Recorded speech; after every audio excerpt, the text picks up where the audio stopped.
Hello les amis, on se retrouve aujourd'hui pour une nouvelle vidéo de comparaison entre Focus ST et Focus RS. Donc Focus RS de 2017 et les ST sont de quelle année, Cyril? 2006 et 2007. Donc 2006 et 2007. Là on a la chance d'en avoir deux. Une orange ici qui est magnifique. Celle de 2017 est bleue et l'autre elle est grise. Là ça ressort bien les couleurs, il y a de la couleur Isma. Ouais, on dirait Gulf. Ouais. Et en plus, elles sont vraiment. En fait, les combinaisons, elles sont top parce que bon, celle-ci, elle est toute bleue, enfin, tout est en harmonie. Et là, celle-ci aussi, d'ailleurs, tout orange avec l'intérieur orange. Et l'autre, la grise avec l'intérieur rouge. Ouais, on va aller montrer. Donc là on est sur des 2,5 litres en 5 cylindres, Cyril, c'est ça? 2,5 litres turbo, 20 valves, D'accord. Combien de chevaux? 225 chevaux. 225 chevaux. C'est 225 chevaux vifs. Hein. Des vrais. Ah oui, oui. Là-dessus, ouais, puis le moteur 5 cylindres aussi. Déjà, il y a une très belle sonorité qui est très coupleux, qui marche bien et tu as vraiment des bonnes sensations de reprise là-dessus. C'est vrai que tu me parlais d'un bouton. Oui, un petit bouton au niveau du pied milieu La console dans centrale, la Vitac, qui lâche les chevaux, c'est ça? Bah, apparemment, c'est un petit boost qui rajouterait une trentaine de chevaux. D'accord.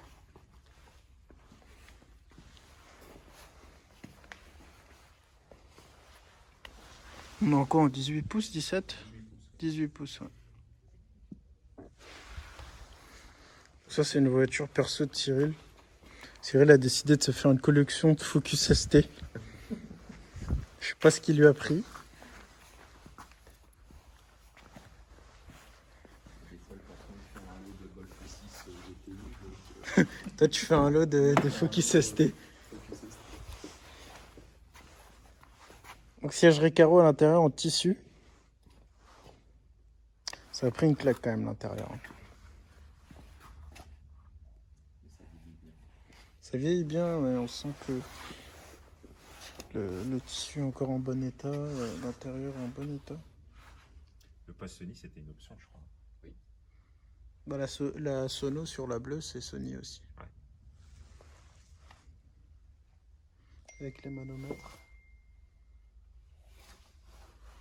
Cyril, tu peux nous la démarrer pour qu'on entende le bruit du 5 cylindres. Donc là, celle-ci est complètement d'origine, Cyril, c'est ça? Oui, la grise aussi. La grise aussi, complètement d'origine. Cyril va nous les démarrer.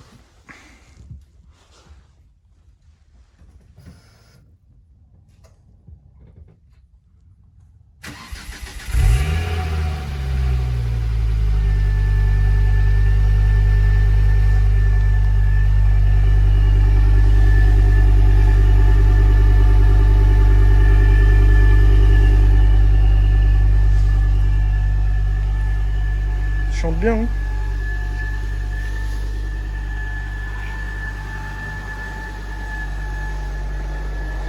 On ouvre le compartiment moteur ici, Cyril, non? D'accord. Pour l'ouvrir, On va regarder le moteur. chez Ford. C'est sur toutes les Focus, c'est comme ça. T'as passé la calandre en noir brillant, Cyril? Oui, un petit détail. Tu vois? C'est mignon. Ah ouais, nickel. Là, tu vas mettre la clé là-dedans. Un peu à gauche, un peu à droite. Ah oui, dans l'autre sens. Ok.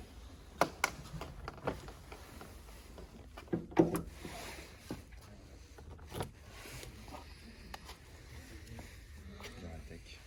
2,5 litres en 5 cylindres.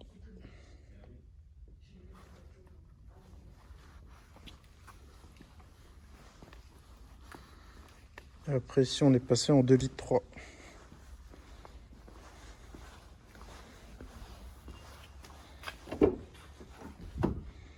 C'est pas le même système là, ça y est. C'est différent. Ouais. Ah merci. Je sais pas si tu as fait attention aussi, il y avait les manomètres. Oui, je les ai montré les manomètres Ah, sur c'est- la orange. Alors, tu as température de l'huile, pression de l'huile et pression du turbo. Ah ouais. Ouais, qui est affiché un petit peu plus moderne, forcément. Par contre, le travail aussi sur les sièges Recaro. C'est un peu plus travaillé ici.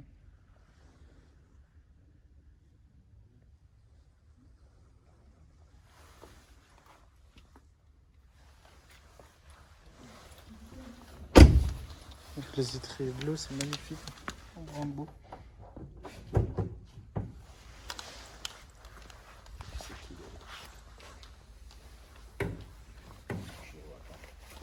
Dedans. Ah, t'as vu la couleur? Ouais, elle est magnifique. Elle est pailletée. Ouais. Très joli.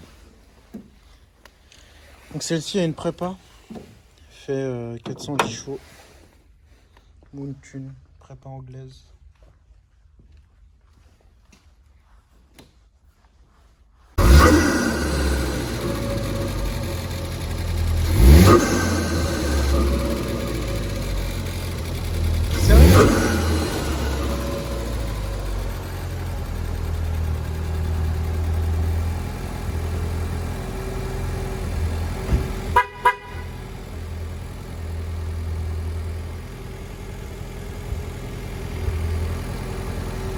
Ça n'a rien à voir le bruit. Hein. Ah bah oui, ça change, ouais.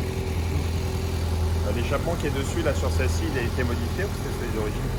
Ouais, je crois qu'il y a eu une petite modification, le silencieux. Ouais. Je sais pas c'est quelle ligne qui a été mise dessus.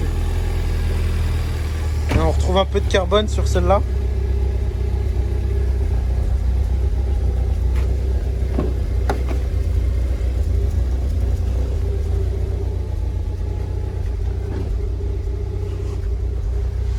Sont numérotés ici RS29.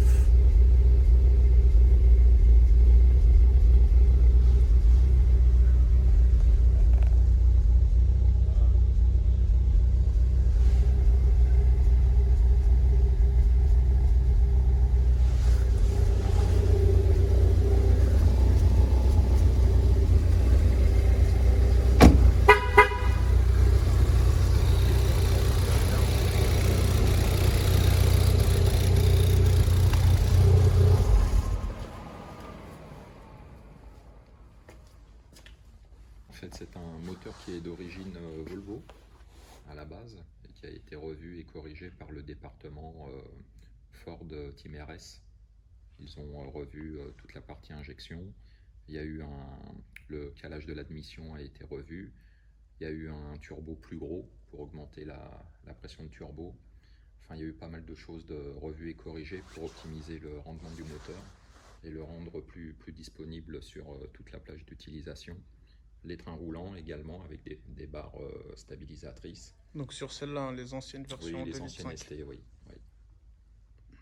Il y a eu une monte de jantes en 18 pouces. Et il y a eu également, dans le compartiment moteur, on ne la voit pas très bien, elle est sous le seuil de la baie de pare-brise.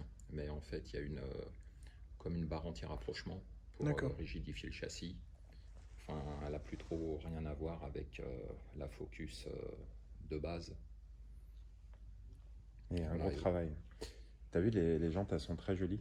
Le modèle qui est dessus, qui est le même que les autres. Alors par contre, il y a juste une chose aussi, parce que là, on est en train de faire une comparaison avec des anciennes générations de ST avec une nouvelle RS, parce que les anciennes générations, elles existaient en RS aussi, tout comme la RS aussi actuelle existe aussi en version ST, donc qui sont des versions un peu dégonflées par rapport à la RS. Et là, la RS, en gros, c'est le summum, c'est un peu l'équivalent. C'était le même bloc moteur.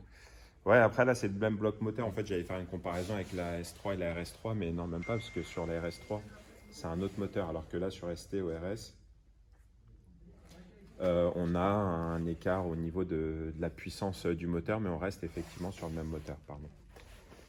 Ouais, on n'avait pas de Focus RS sous la main de cette génération, du coup on a fait avec ce qu'on avait dans le stock. Il y a la Focus RS MK1, la toute première qui est sortie, c'était en 2001. Je crois que c'était en 2001, elle faisait 215 chevaux. Et déjà le 0 à 100, c'était, je ne sais plus, entre 6 secondes 5 et 7 secondes, mais c'était déjà quelque chose de... Et là, les premières Focus RS en 2001, c'était des 4 cylindres. Et c'est après qu'elles sont passées en 5 cylindres, sur les générations d'après. À cause des normes, je suppose. Non, c'est pour augmenter la puissance. Là, à cette époque-là, tu sais, 2003, 2004, on ne regardait pas trop les CO2. Hein. Les CO2, ça c'est encore récent. Hein. Ça a pas... Oui, c'est à partir de... ouais, ça fait à peu près une dizaine d'années que ça existe. Donc sinon, c'est pas si récent que ça. Mais l'écologie, ouais, ça reste encore assez moderne. D'accord. De chercher à faire des moteurs avec plus de rendement, qui consomment moins, qui émettent moins de CO2, Ça, c'est plus d'actualité, oui. À l'intérieur de cela, donc gris et rouge en surpiqûre rouge. C'est original. C'était harmonisé avec la teinte extérieure. Et là, tu es sur une carrosserie en 5 portes aussi. Et celle-ci, c'est une 5 portes. Celle-ci aussi. Et la orange, par contre, c'est une 3 portes.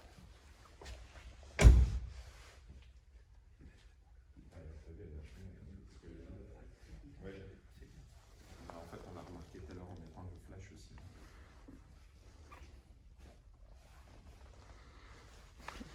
On retourne ces deux-là pour regarder l'arrière, l'arrière. l'évolution Alors, esthétique qui a été quand faite. tu regardes en fait les vignettes, les pastilles vignettes critères, tu vois, celle-ci elle est en critère 1.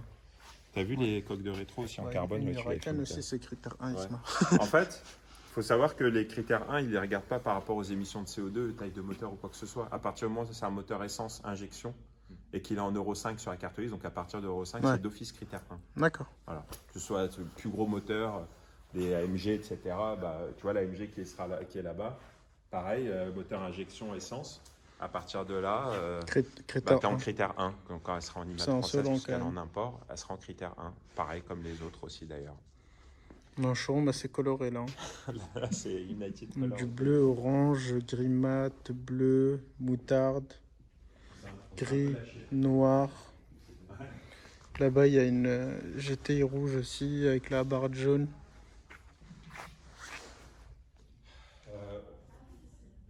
On retourne les trois ou... Non, juste la orange et la bleue. Allez, c'est parti.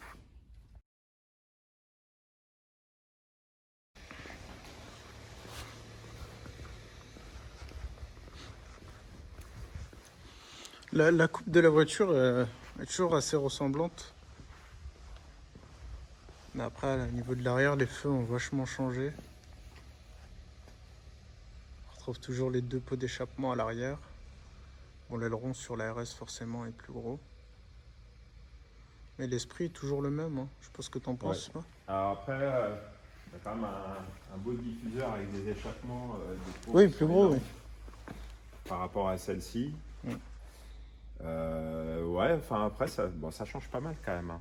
Oui, ça change. Je veux dire, la coupe là, ici, Oui, la coupe qui vient là, oui, redescendre c'est avec la le même, pare-brise, oui, c'est le même style, on oui, retrouve d'accord. le même style, quoi. Bon, ici, elle est un peu plus coupée, mais peut-être c'est parce que c'est une 3 portes. Et même sur, d'ailleurs, les petites Fiesta en 3 portes aussi, quand tu as des belles jantes, etc., elle a vraiment, quand tu regardes comme ça de profil, elle a une très très jolie Ouais. ligne en ST. Oh, c'est une belle voiture. Du coup, là, Cyril, t'en as encore une troisième qui arrive. 2, ça te suffit pas. Bah, à voir. Si le pédigré Et correct. Il y a une troisième qui est en vue. risque d'arriver. C'est vrai, décidé de faire une collection de Focus ST. Là, C'est beau. On est en concurrence avec quoi, les Mégane RS? Il y avait quoi d'autre à part Mégane RS? Concurrence Mégane RS. Le JS3, le GTI.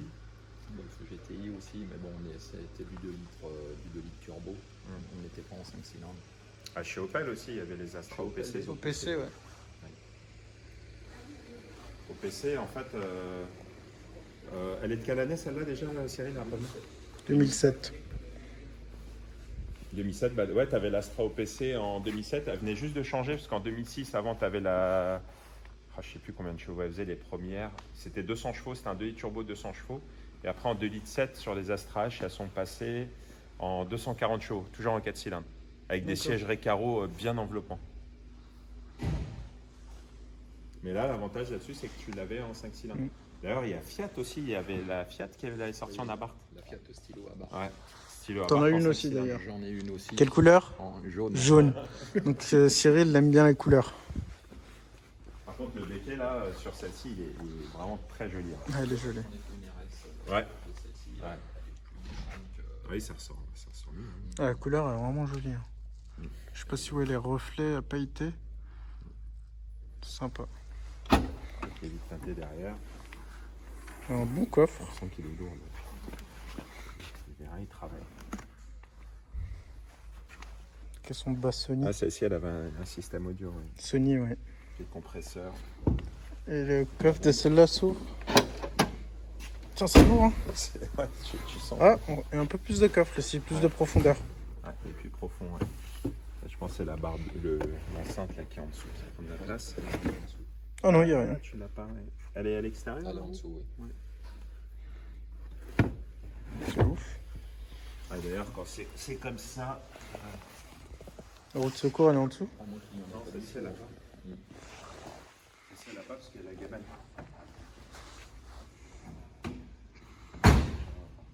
On va aller faire un petit essai, Isma, Allez, si tu veux. de la bleue. Et après, Cyril, on peut aller essayer la grise ou la orange, parce que elles sont toutes propres. La orange. Allez, c'est parti.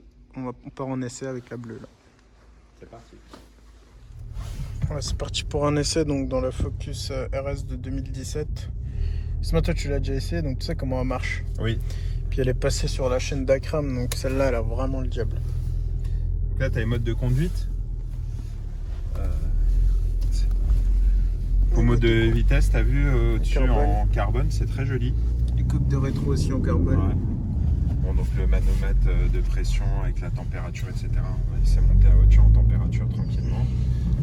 Ouais, les indicateurs, bon, régulateur, limiteur de vitesse, les fonds de compteur. D'ailleurs, c'est la même chose sur les Mustangs. Hein. Ah ouais. C'est les mêmes couleurs, c'est pareil, même l'autoradio Même d'ailleurs. menu, frère. Commande de la clim. Là, tu as les modes de conduite. Donc, tu as le mode de conduite normal, tu as le mode sport, tu as le mode circuit et le mode drift. Là, quand tu vois, j'étais appuyé sur la pédale d'accélérateur, en fait, vraiment au même niveau. Tu vois, tu sens que ça se ramollit tout de suite, en fait, dès que tu changes les modes de conduite. Ouais. En fait, c'est la pédale d'accélérateur qui devient plus sensible.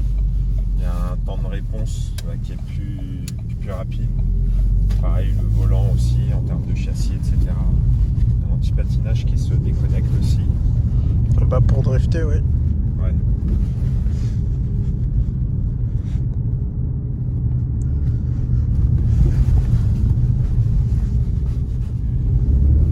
Elle est plutôt agréable. Ouais. Ah, par contre, en termes de prise en main, la position de conduite est super bien installée. Tu sens que tu es dans une voiture où il se passe quand même quelque chose, il y a un peu de chevaux parce que ça reste assez raide. Hein. Ouais, le seul regret, c'est, tu vois, c'est en fait en Ford, bah, tu vois, les qualités de finition, les boutons des rétros, les petits boutons pour abattre les rétros, ça manque un peu de finition en fait, tu vois, avoir cette partie-là en plastique, bon. Ouais, ça vaut pas une allemande non plus, quoi. Non, faut pas déconner, parce que c'est top, ça marche bien, c'est des bonnes voitures, mais ça vaut pas une allemande. Vous avez beau dire ce que vous voulez, ça vaut pas une allemande. Ah oui, mais il y a des belles finitions, mais on veut dire qu'elles sont pas complètes. Ouais. Tu vois, tu as une belle surpiqûre en bleu avec la petite écriture RS qui va bien ici, etc.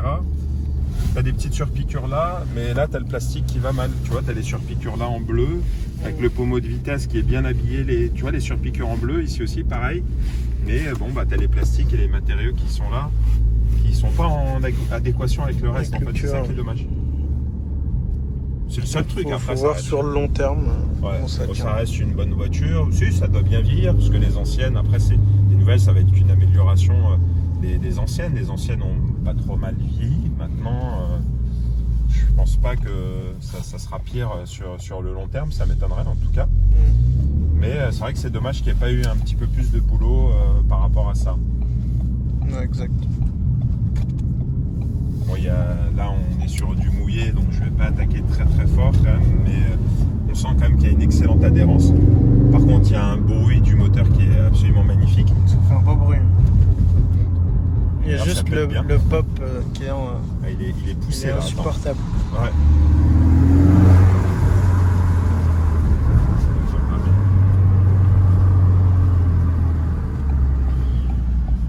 En tout cas, elle marche super bien. Elle a une bonne prépa.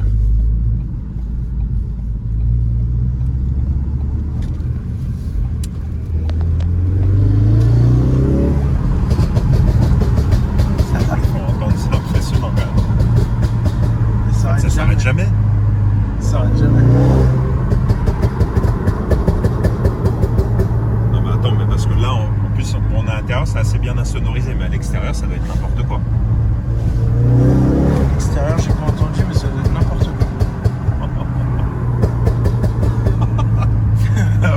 C'est n'importe quoi. Là vraiment c'est n'importe quoi.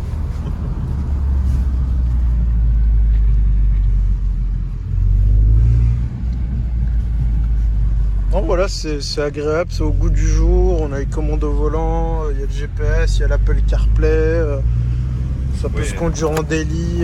Ça reste moderne, bon il y a la clé qui est en main libre, tu mets pas la clé. Voilà, il y a des petites options, il y a un travail qui a été fait, ils sont à jour quoi. C'est pas mal. Donc là on va se retrouver dans la Focus ST Orange pour voir un peu les sensations du 5 cylindres comparé à celle-là, même si c'est pas réellement comparable parce que c'est une ST et c'est la NRS, mais on va voir l'agrément de conduite, comment on est, comment on se sent, le confort, etc. Bon, là, on se retrouve dans la Focus ST du coup, la orange. Voilà, là le pare-brise il est cassé. Pourquoi il est cassé, Isma? En fait c'est... on suppose parce qu'on n'a pas eu vraiment le mot de la fin, parce que quand elle est sortie de chez le fournisseur chez qui on a acheté la voiture, elle était parfaite. Et quand elle arrivait comme ça, en fait, elle est au-dessus au niveau du camion. Et tu sais, elle avait plus de batterie la voiture, donc elle a été démarrée au booster là, avec les câbles. Ils ont du mal fermer le capot devant. Ouais. Et en fait, en haut, avec le vent, ça a pété le pare-brise, ça a arraché les deux ailes. Voilà, c'est ça. Ça a arraché les deux ailes. Le capot explosé. Donc on a eu des beaux dégâts qu'on a facturés au transporteur pour le coup. Et malheureusement, contrairement à ce qu'on peut imaginer, c'est que ça arrive. Et il niait tout, hein. Ah oui, il montrait des photos, ouais, moi je l'ai récupéré comme ça, et nanani. Ouais, non, mais c'est lui qui avait fait les photos. Alors que les vendeurs là-bas en Allemagne nous ont envoyé les photos quand elle était sur le camion. Ouais, elle était nickel sur le camion en partant. Nous, de toute façon, ils font toujours un check-up complet du véhicule au moment du départ. Et ils font signer un document au livreur quand il y a des frais sur la voiture, et ils te le font signer, ils te le donnent. Et la feuille, le rapport, si tu veux, au moment où la voiture est sortie, elle était nickel. Et dans tous les cas, ils te signalent quand il y a des problèmes comme ça, de manière à ce qu'eux ils soient couverts. En plus, on l'a acheté chez un très gros concessionnaire Ford en Allemagne, celle-là. C'est un hasard, elle est tombée, on l'a trouvée par le biais des recherches de Cyril. Et quand il est tombé dessus, il a dit tiens, ça a l'air d'être intéressant, il faut qu'on la prenne celle-ci. C'est comme ça qu'on l'a acheté, et quand on l'a acheté, effectivement, elle était nickel, il n'y avait pas de coup sur le pare-brise, ni le capot, etc. Et là, elle sort de chez le carrossier, on vient juste de la récupérer, la voiture. Et Cyril est super maniaque, quand elle est arrivée, il s'est décomposé. Ah oui, là, c'était son jour de repos. C'était un mercredi, c'était son jour de repos. Je lui envoie une photo. Je crois qu'on lui a gâché son jour de repos. Ah oui. Puis je dis c'est pas grave, malheureusement ça arrive. Bon, c'est pas de bol parce que c'est tombé sur ta voiture. Mais effectivement, ce sont des choses qui arrivent. Voilà. Bon, en tout cas, pour revenir au modèle, on sent qu'on est quand même sur quelque chose de plus ancien. Il y a toujours les mêmes indicateurs. Donc ça, je trouve que c'est assez intéressant. Tu vois, quand tu accélères, que tu as le manomètre, la pression du turbo qui monte et qui descend. Bon, là, on est bien en température. Alors, regarde, je peux montrer. Bon, ça monte tout gentiment et ça monte au fur et à mesure. On entend bien le bruit du 5 cylindres. Ouais. L'autre est beaucoup plus prononcé avec le système d'échappement. Plus après le pop qu'on n'entend pas du tout sur celle-ci. Il y en avait une prépa, la bleue. Là-dessus, c'était inexistant. Après, on sent évidemment quand on accélère que ça marche moins bien que la RS, forcément. La RS, forcément. Là, c'est une ST qui a quand même 225 chevaux, ce qui est pas mal déjà. C'est assez agréable à conduire. Donc pareil, les mêmes remarques, tu vois, la qualité de fabrication, les niveaux de finition. Bon. D'ailleurs, si tu remarques les commandes des rétros électriques, c'est exactement les mêmes que la 2000, c'est une 2018. Ouais, ils n'ont pas changé à part la couleur. Donc c'est exactement les mêmes. Bon, après, les commodos ont un petit peu évolué, forcément, et heureusement d'ailleurs. Mais moi, la remarque que j'ai à faire, bien que c'est une bonne voiture, qu'elle a un excellent châssis, qu'elle marche bien, le moteur est très agréable en 5 cylindres, c'est que ça reste rustique, quoi. C'est ancien. Comme je vais toujours le dire, et peut-être que je vais me faire lyncher dans les commentaires, ça vaut pas une allemande. Ah oui, ça vaut pas une allemande. On peut dire tout ce que vous voulez, ça vaut pas une allemande. Voilà, c'est comme ça. Bon voilà, en tout cas, Focus, très très bonne voiture, très bon compromis. Voilà. Et très belle évolution. Très belle évolution au fur et à mesure des années, encore une fois, 10 ans les séparent et voilà. Hein. Beau boulot. Mise à jour faite. J'espère que la vidéo vous aura plu. Je vous affiche nos réseaux dans la description et je vous dis à une prochaine. Ciao. Salut.